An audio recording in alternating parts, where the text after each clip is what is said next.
ముఖ్యమంత్రి గారు ఇచ్చే సమాధానంలో రాష్ట్ర ప్రభుత్వం రాతపూర్వకంగా కేంద్రానికి ఏదైతే చెప్పిందో రాష్ట్రం యొక్క మాటనే కేంద్రం పార్లమెంట్లో సమాధానం ఇవ్వడం జరుగుతుంది. రాష్ట్ర ప్రభుత్వం ఏ మాట అయితే చెప్తుందో ఆ మాటనే కేంద్ర ప్రభుత్వం పార్లమెంట్లో సమాధానం చెప్తుంది. అంటే ఈ మూసీ రివర్ డెవలప్మెంట్ పైన గౌరవనీయులు మా పార్లమెంట్ పార్టీ నాయకులు ఎంపీ గారు సురేష్ రెడ్డి గారు పార్లమెంట్లో క్వశ్చన్ వేశారు. పార్లమెంట్లో సురేష్ రెడ్డి గారు వేసినటువంటి క్వశ్చన్కు పార్లమెంట్లో సమాధానం చెప్పారు. సమాధానం ఏంటంటే ఆ సమాధానం చదివితే మీరు కూడా చూస్తారు. I can read out and tell you.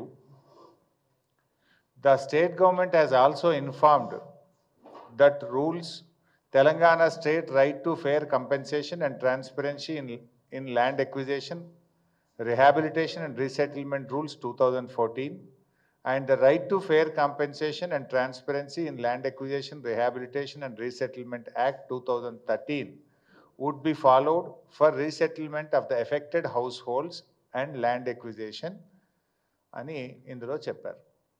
అంటే మేము 2013 భూసేకరణ చట్టాన్ని ఫాలో అవుతున్నాము, దాన్ని అమలు చేస్తున్నాము అని రాష్ట్ర ప్రభుత్వం చెప్పిందని ఇది పార్లమెంట్లో కేంద్ర ప్రభుత్వం చెప్పినటువంటి సమాధానం. ఇది కాపీ కూడా మీ అందరికీ ఇస్తాను. అంటే దీన్ని బట్టి ఏమర్థమవుతుంది? మూసీ రివర్ ఫ్రంట్ ప్రాజెక్టు పైన రాష్ట్ర ప్రభుత్వము వాస్తవాలను దాచిపెడతా ఉంది. పార్లమెంట్ను తప్పుదో పట్టించడం అనేది సిగ్గుచేటు. ఏకంగా కేంద్ర ప్రభుత్వాన్ని పార్లమెంటును కూడా ఈరోజు తప్పుదో పట్టించారు. కేంద్ర ప్రభుత్వానికి పార్లమెంటుకు చెప్తున్నది ఒకటి, ఇక్కడ అమలు చేస్తున్నటువంటిది ఒకటి. ఈ క్వశ్చన్ మీరు చూస్తే ఇది unstarred question, question number 69, date 25 November 2024. వాస్తవానికి ఇక్కడ ఏమన్నారు? 2013 భూసేకరణ చట్టం అమలు చేస్తున్నాం. అయితే ఇలా మీరు ఒక లైన్ చదివాను మీకు మీ నాలెడ్జ్ కోసము ప్రజల కోసం కూడా. ఇందులో ఒకటి ఏముంది? First line, Telangana state right to fair compensation and transparency in land acquisition, rehabilitation and resettlement rules 2014. ఏంటిది? 2013 భూసేకరణ చట్టం ఉన్నప్పుడు ఇది రాష్ట్ర ప్రభుత్వం 2014లో మరొక చట్టం తెచ్చింది. 2013 భూసేకరణ చట్టం ఏం చెప్తుందంటే దేశం మొత్తం కూడా తప్పకుండా ఏ ప్రాజెక్టులోనైనా నిర్వాసితులకు ఈ రకంగా ఆదుకోవాలని చెప్పి అప్పటి యూపీఏ ప్రభుత్వం 2013లో చట్టం తెచ్చింది. చట్టంలో చాలా స్పష్టంగా చెప్పారు, ఇల్లు కోల్పోతే ఇల్లు ఎలా ఇవ్వాలి, వాళ్ళ ఉపాధి ఎలా చూడాలి, ఆ కుటుంబాలను ఎలా ఆదుకోవాలి, అన్ని విషయాలు కూడా చాలా స్పష్టంగా చట్టంలో చెప్పారు. చెప్తూ ఇంకో మాట ఏమన్నదంటే ఏదైనా ఒక రాష్ట్రం ఇంతకంటే మెరుగైన చట్టాన్ని అమలు చేయాలనుకుంటే, ఇంతకంటే ఎక్కువ సహాయాన్ని అందించాలనుకుంటే ఆ రాష్ట్రాలు స్వంతగా చట్టాన్ని రూపొందించుకోవచ్చు అని చెప్పి అక్కడ రాష్ట్రాలకు వెసులుబాటు కల్పించారు. దాంట్లో భాగంగా మన గౌరవ తెలంగాణ తొలి ముఖ్యమంత్రి కేసీఆర్ గారు, ఆయన కూడా ఒక నిర్వాసిత కుటుంబం నుంచి వచ్చిన వాడు కనుక అంతకంటే బెటర్గా మనం 2014 భూసేకరణ చట్టాన్ని ఒకటి తయారు చేసి రాష్ట్ర శాసనసభలో ద్వారా దాన్ని ఆమోదించుకున్నాం. ఎలా బెటర్ అది? 2013 భూసేకరణ చట్టంలో ఏమంటారంటే 121 గజాల స్థలములో ఐఏవై ఇల్లు కట్టి ఇవ్వాలి అని ఉంది.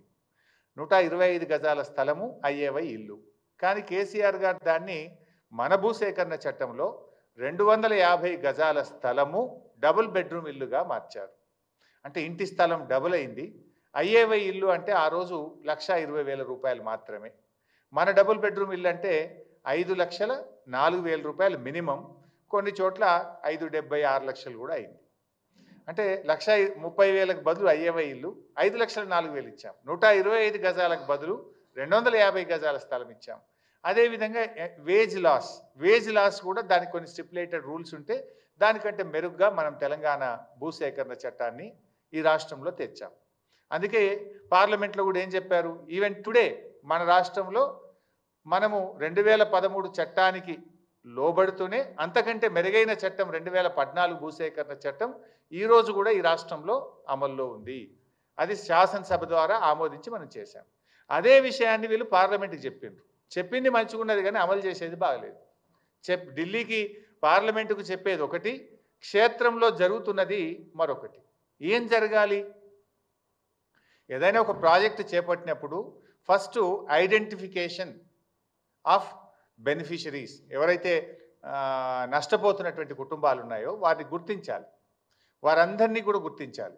2013 భూసేకరణ చట్టం ఇంకో మాట ఏం చెప్తుందంటే, అది పట్టా భూమైనా ప్రభుత్వ భూమైనా, అది అసైన్డ్ భూమైనా, అది ఎంక్రోచర్స్ ఉన్నా, మీరు అక్కడ బతుకుతే చాలు, అక్కడ ఉపాధి పొందితే చాలు, అందరికీ సమానమైన హక్కులు ఉంటాయి అని భూసేకరణ చట్టం చెప్పింది.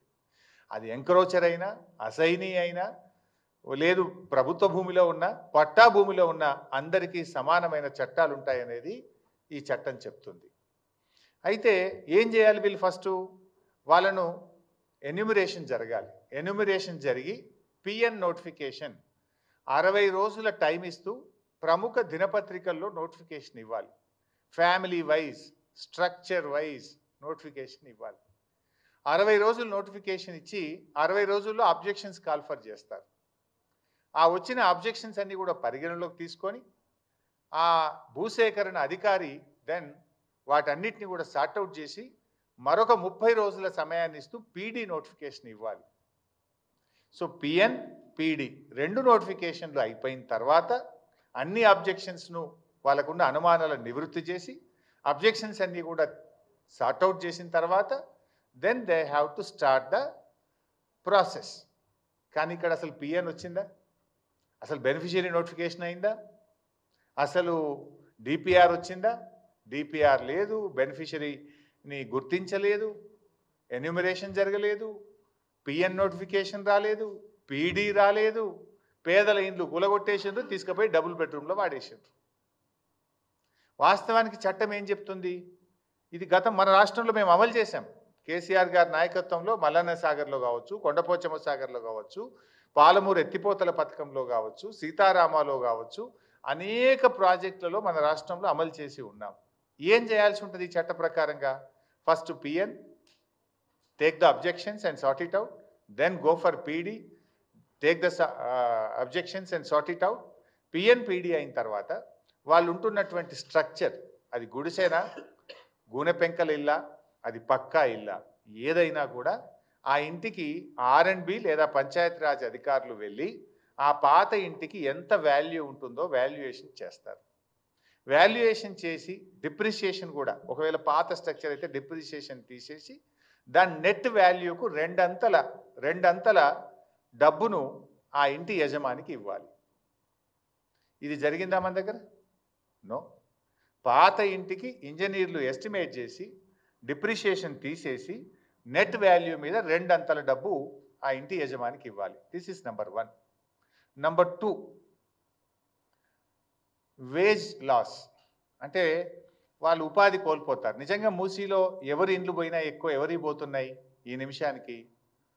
వాళ్ళు ఇనుప సామాన్ అమ్ముకునేటోళ్ళు, రోళ్ళు తయారు చేసేటోళ్ళు, లేకపోతే ఏమంటాము గొడ్డళ్ళు, కత్తులు, వాటిని పదను పట్టేటువంటి వాళ్ళు, లేకపోతే అక్కడ ఉండే ఇళ్లలో పనిచేసుకునేటువంటి వాళ్ళు, పాత సీసాలు ఏరుకునే వాళ్ళు, పాత బట్టలు అమ్ముకునేటువంటి వాళ్ళు, ఇలా చాలా అత్యంత పేదలైనటువంటి వాళ్ళు, ఆటోలు నడుపుకునేటువంటి వాళ్ళు, రిక్షా పుల్లర్సు, హమాలీసు, హోటళ్లలో పనిచేసేటువంటి వాళ్ళు, ఇట్లాంటి వాళ్ళు అతి కడు పేదలు ఆ ప్రాంతంలో నివసిస్తున్నారు. మరి ఆ పేదలకు పాత ఇంటికి నువ్వు డబ్బులు ఇవ్వలేదు, నెంబర్ 1. Number 2, wage loss. మన 2014 భూసేకరణ చట్టం ఏం చెప్తుందంటే, ఆ ఇంటిలో పెళ్ళైనటువంటి వాళ్ళు ఎందరుంటే అంతమందిని కుటుంబాలుగా గుర్తించాలి. పెళ్ళి అయినటువంటి వాళ్ళు ఆ ఇంట్లో ఎందరుంటే అందరినీ కుటుంబాలుగా గుర్తించాలి. ఒక్కొక్క కుటుంబానికి 7,50,000 రూపాయల వేజ్ లాస్ 1 టైం సెటిల్మెంట్ కింద ఇవ్వాలి. నెంబర్ 2. నెంబర్ 3, ఆ ఇంట్లో పెళ్ళి కానటువంటి 18 సంవత్సరాలు నిండినటువంటి అమ్మాయి కానీ అబ్బాయి కానీ ఉంటే వారికి ఒక్కొక్కరికి 5 లక్షల రూపాయలు ఇవ్వాలి. నంబర్ 4, ఇంట్లో పెళ్ళై ఉన్నటువంటి వారందరికీ ప్రతి ఒక్కరికి 250 గజాల స్థలము మరియు డబుల్ బెడ్రూమ్ ఇల్లు ఇవ్వవలెను. డబుల్ బెడ్రూమ్ ఇళ్లతో పాటు ఆ ఇంటికి నల్లా connection, current connection, drainage, roads, hospital, ANM sub centre, post office, అన్ని దేవాలయము, చర్చు, మసీద్, అన్ని వసతులతో కూడినటువంటి కాలనీని యాజ్ ఇట్ ఈజ్గా నిర్మించి ఇవ్వాలి. పెళ్లి కాని 18 సంవత్సరాలు నిండిన వాళ్ళకు 5 లక్షలు అన్నాం కదా, దాంతోపాటు వారికి కూడా 250 గజాల స్థలాన్ని కూడా ఇవ్వాలి. These are the points in 2014 act. ఇందులో ఒక్కటన్నా అమలైందా వైసాబ్? ఈ కట్టిన డబుల్ బెడ్రూమ్ ఇల్లు కూడా రిజిస్ట్రేషన్ చేసి రిజిస్ట్రేషన్ ఫీజు ఎగ్జామ్ట్ అన్న చేయాలి. గవర్నమెంటే రిజిస్ట్రేషన్ ఫీజు కట్టి సెలబుల్ రైట్స్తో కూడిన ఇల్లు ఇవ్వాలి వాళ్ళకి. ఎందుకంటే వాళ్ళది ఆస్తి మనం తీసుకుంటున్నాం కనుక మనం ఇచ్చే డబుల్ బెడ్రూమ్ ఇల్లు 250 గజాల స్థలము కట్టిన ఇల్లును రిజిస్ట్రేషన్ డిపార్ట్మెంట్ ద్వారా రిజిస్ట్రేషన్ చేసి పూర్తి హక్కులతో కూడినటువంటి ఇల్లు వాళ్ళకి ఇవ్వాలి. ఇది మన భూసేకరణ చట్టం. వీళ్ళు చేసింది ఏంది? కేసీఆర్ గారు కట్టిన డబుల్ బెడ్రూమ్ ఇళ్లలో నెట్టేసారు వాళ్ళని, ఖతం. అది కూడా అసైన్మెంట్, ముత్తరే కాగితం ఇచ్చారు. అది సెలబుల్ రైట్ కాదు, హక్కు లేదు, దాని భూమి లేదు, అదేంటి అపార్ట్మెంట్. అది పేదల కోసం కట్టిన అపార్ట్మెంట్ లాగా కట్టింది. రేపు వాళ్ళకి ఏముంటుంది? వాళ్ళకి రైట్ ఏముంటుంది దాని మీద? అంటే నువ్వు మొత్తంగా మోసం చేసినావు. భూసేకరణ చట్టంలో ఏ ఒక్కటి కూడా చేయలేను. బేసికల్లీ పాత ఇంటికి డబ్బులు ఇవ్వలేదు, ఉపాధికి కోల్పోయే వారికి డబ్బులు ఇవ్వలేదు, వాళ్ళకు house site with built house ఇవ్వాలి, అది ఇవ్వలేదు, పెళ్లిగాని పిల్లలకు సాయం చేయలేదు. అంటే ప్రజల్ని మోసం చేసిండు రేవంత్ రెడ్డి, పార్లమెంట్ను కూడా మోసం చేసిండు రేవంత్ రెడ్డి. బికాస్ ఆయనే మున్సిపల్ మినిస్టర్, ఆయన సంతకంతోనే ఢిల్లీకి పోతుంది ఫైల్. పార్లమెంట్లో ఏదైనా సమాధానం చెప్పాలంటే రాష్ట్రంలో సంబంధిత శాఖ మంత్రి యొక్క అప్రూవల్తోనే ఆ సమాధానం పార్లమెంటుకు వెళ్తుంది. ఇవాళ మున్సిపల్ మంత్రి ఆయన్నే, ముఖ్యమంత్రి ఆయనే ఇలా ఈ రాష్ట్ర ప్రజల్ని మోసం చేసిండు, కేంద్ర ప్రభుత్వాన్ని మోసం చేసిండు, పార్లమెంటును కూడా రేవంత్ రెడ్డి గారు మోసం చేశారు. ఇప్పుడు ఆల్రెడీ కొన్ని ఇళ్ళు కూలగొట్టింది కదా బైసాబ్, మీరు ఫోటోలు కూడా ఉన్నాయి ఇక్కడ. ఈ పేదల ఇండ్లు కూల్చేసిండ్రు. ఇప్పుడు ఈ ఇండ్లకు మరి ఇప్పుడు డబ్బులు ఇవ్వాలంటే కూడా ఆ ఇల్లుని ఎట్లా ఎస్టిమేట్ చేస్తావు? How do you estimate these houses? How you will you compensate these poor people? వీళ్ళకి ఎవరు బాధ్యత? ఇప్పుడు మూసీలో కూడా చూసిండ్రు బైసాబ్, ఇప్పుడు సన్నాయి నొక్కులు నొక్కుతున్నారు మళ్ళా. ఏమని? లేలే అనుమతులు ఇప్పుడు ఇండ్లు కూల్చాం, ఇక కొత్తవి మాత్రమే కఠనీయం అంటున్నారు. మరి కూల్చిన సంగతి ఏంది చెప్పాలి కదా హైడ్రా కమిషనర్, చెప్పాలి కదా ముఖ్యమంత్రి. కూల్చిన మూసి ఇండ్ల సంగతి ఏంది? హైడ్రా ఇండ్ల సంగతి ఏంది? నాకు ఇంటికి అన్ని అనుమతులు ఉన్నాయి అని కుయ్యో మొర్రో అని మొత్తుకున్నా, కాళ్ళ మీద పడి వేడుకున్నా, రోడ్డు మీద పడి గిలగిల కొట్టుకున్నా కనికరం లేకుండా పేదల ఇండ్లు కూల్చిండ్రు కదా హైడ్రా పేరిట. ఇప్పుడేమంటున్నారు? లేదు కట్టిన ఇండ్లు కూల్చం, ఇండ్లల్లో ఉన్నోళ్ళని కూల్చమంటివి. ఆ చిన్న పాప నా పుస్తకాలు తెచ్చుకుంటా, మా నాన్న కొనిచ్చిన వాటర్ బాటిల్ తెచ్చుకుంటా అంటే కూడా ఆ పసిపిల్ల మీద కూడా కనికరం లేకుండా ఇండ్లు కూలగొట్టారే. ఆ పాపానికి బాధ్యుడు ఎవడు? ఆ చేసిన అన్యాయానికి ఎవరికి శిక్ష వేయాలో నిర్ణయించండి. ఇప్పుడేమంటున్నారు? లే మేము ఇక కొత్తవి కూల్చము అంటున్నారు, ఏదో డేట్ పెడతాము అంటున్నారు. మరి కూల్చిన వాటి సంగతి ఏంటి? వాళ్ళు కట్టిండ్రు, డబ్బులు కట్టిండ్రు, పే దెమ్ ద కంపెన్సేషన్ ఇచ్చినా వాళ్ళు పడ్డ క్షోభ, వాళ్ళు పడ్డ బాధ, వాళ్ళు అనుభవించిన నరకమైతే పోదు కదా. తక్కువ బాధనా? వర్షం పడుతుంటే నడి రోడ్డు మీద పడేసిండ్రు, పిల్లల పుస్తకాలతో సహా, బట్టలతో సహా, కట్టు బట్టలతో ఇళ్ళకి వెళ్ళి బయటకు వెళ్ళగొట్టి గోసపుచ్చుకున్నారు కదా. ఇప్పుడు మళ్ళీ డేట్ మారిస్తే నీ నిర్ణయం మారచ్చు, కోర్టు మొట్టికాయలు వేస్తే మార్చుకున్నావు. కానీ ఆ పడ్డ క్షోభకు ఎవరు బాధ్యత వహించాలి? ఆ పడ్డ బాధకు ఎవరు బాధ్యత వహించాలి? ఆ కూలిన ఇల్లుకు ఇలా కంపెన్సేషన్ ఇచ్చి వాళ్ళని కాపాడుకోవాలన్నా వద్దా? అదేవిధంగా ఇలా మూసీలో కూడా ఇల్లు కూలగొట్టివి, నీవు చట్టం చూసుకోపోతివి, పద్ధతి పాటించకపోతివి, పార్లమెంట్ నువ్వు తప్పుదోవ పట్టిస్తేవి. ఈ కూలిన ఇళ్లకు రేపు నష్టపరిహారం ఎట్లా చెల్లిస్తావు? రేపు డెఫినెట్గా ఇవ్వాల్సిందే. బీఆర్ఎస్ పార్టీ ఊరుకోదు. ఈ బాధ ఎట్లా తీరాలి? ఎందుకు ఈ తొందరపాటి దుందుడుకుడు చర్యలు? ఆగమాగం చేసి ఇలా రాష్ట్రం పరుగు తీస్తున్నావు, పేదల ఉసురు పోసుకుంటున్నావు. ఇలా ఇంకో చిన్న ఎగ్జాంపుల్ కూడా చెప్పాలి మీకు. ఎక్కడ కూల్చింది వీళ్ళు? దాదాపు శంకర్ నగర్, వినాయక్ స్ట్రీట్, ఇట్లా ఒక 4-5 చోట్ల సబ్జెక్ట్ టు కరెక్షన్ ఒక 280 మందిని ఖాళీ చేయించి డబుల్ బెడ్రూమ్ ఇళ్లకు పంపించినట్టుగా టీవీలో పేపర్లో చూశాను. Almost 280 families. ఒక చిన్న ఎగ్జాంపుల్ చెప్తే ఎట్లా నష్టపోయారు.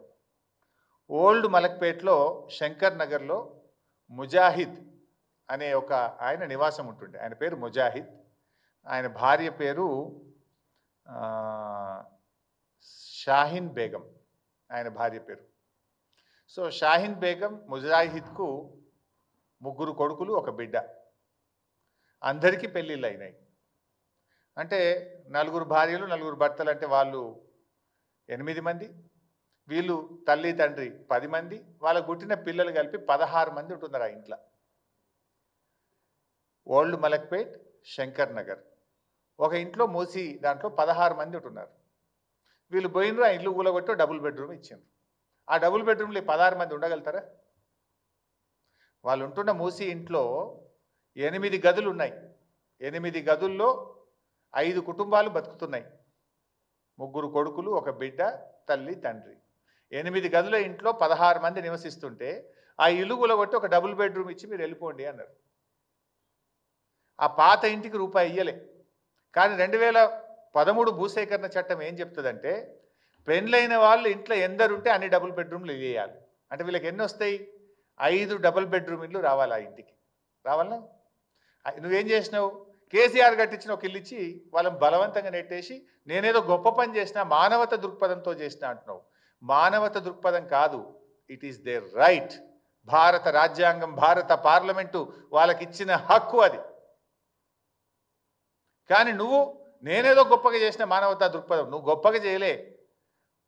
చట్టానికి తూట్లు పొడిచినావు, పేదల కండ్లు పొడిచినావు నువ్వు, పేదల ఉసురు పోసుకున్నావు నువ్వు. అదే ముజాహిద్ కుటుంబానికి ఏం రావాలి? 5 డబుల్ బెడ్రూమ్ ఇల్లు రావాలి చట్ట ప్రకారంగా. 5 × 7,50,000, ప్రతి కుటుంబానికి 7,50,000 ఉపాధి కోల్పోయింది కనుక డబ్బు ఇవ్వాలి. అంటే 37.5 లక్షల రూపాయల డబ్బు ఆ కుటుంబానికి రావాలి. నువ్వేమి ఇయ్యలే. ఓ కేసీఆర్ గారు పేదలకు కట్టించిన ఇల్లు ఇచ్చి ముజాహిద్ కుటుంబాన్ని అలా రోడ్డు మీద పడేసినాడు. ఇట్లాంటి ఎన్నో బాధలు ఉన్నాయి, ఇట్లాంటి ఎన్నో కష్టాలు ఉన్నాయి ప్రజలకు. ఇప్పుడు ఆ కుటుంబం విడిపోయింది. क्या हो गया? एक घर में तो 5 फैमिली नहीं रह सकते. अब किराए पे ले लेके एक जगह एक आदमी गए, दूसरा एक जगह गए, पूरे लोग एक साथ थे. अब रेवंत रेड्डी की वजह से वो फैमिली टूट गया. एक आदमी एक जगह चले गए. बहुत परेशानी में है वो लोग. ఈ విషయాల మీద ఇంకా కూడా ఇప్పుడు రేవంత్ రెడ్డి మొన్న ఎక్కడో వరంగల్లో మాట్లాడుతూ సోనియా గాంధీ గారి కాళ్ళు కడిగి నెత్తిలో నీళ్లు పోసుకోవాలని చాలా గొప్ప డైలాగ్ అయితే కొట్టిండు. నేను అడుగుతున్నా, రేవంత్ రెడ్డి గారు, నిజంగా నీకు సోనియా గాంధీ గారి మీద ప్రేమ ఉంటే నువ్వు కాళ్ళు కడిగి నెత్తిలో పోసుకుంటావా, పోసుకోవా, నీ ఇష్టం. వెనకడ బలిదేవత అన్నావు, ఇప్పుడు దేవత అన్నావు, రేపు ఏమంటావో నువ్వు, నీ నోటికి హద్దు లేదు, పద్దు లేదు. బట్ అట్లీస్ట్ నిన్నగాక మొన్న మాట్లాడినావు. ఆవిడ మీద ప్రేమ ఉంటే సోనియా గాంధీ గారు తెచ్చిన 2013 భూసేకరణ చట్టాన్ని అమలు చేయి. వారు తెచ్చిన చట్టానికి ఎందుకు తూట్లు పడుస్తున్నావు అని నేను అడుగుతా ఉన్నా. నేను చట్టానికి వ్యతిరేకంగా వెళ్తా, పేదల్ని నడి రోడ్డు మీద పడేస్తా, సోనియా గాంధీ కాళ్ళు కడిగి నెత్తిలో నీళ్లు పోసుకుంటా నడుస్తుందా? సోనియా గాంధీ గారు తెచ్చిన చట్టాన్ని ఏమో అమలు చేయవు. నీకు నిజంగా సోనియా గాంధీ గారి మీద గౌరవం ఉంటే, ప్రేమ ఉంటే, మీ కాంగ్రెస్ పార్టీ తెచ్చిన చట్టం, సోనియా గాంధీ గారు తెచ్చిన చట్టం 2013 అమలు చేయి. నువ్వు ప్రజలను మోసం, దేశాన్ని మోసం, పార్లమెంట్ను మోసం, సోనియా గాంధీని మోసం, అందరినీ మోసం చేసినావు. ఈ ప్రభుత్వాన్ని, రేవంత్ రెడ్డి గారిని నేను సూటిగా అడుగుతా ఉన్నా. దీని మీద నేను బహిరంగ చర్చకు సిద్ధం. ముఖ్యమంత్రి గారు ఎక్కడికి రమ్మంటారో చెప్పండి. రేపు డెఫినెట్గా వీఆర్ రెడీ టు స్పీక్. నువ్వే చెప్తున్నావు మేము గొప్పగా చేసినామని. ఎక్కడ గొప్పగా చేసినా? ఇప్పుడు నేను ఈ పాయింట్స్ అన్ని రేజ్ చేసిన. Please answer my questions. ఏమి నా వ్యక్తిగతం కాదు.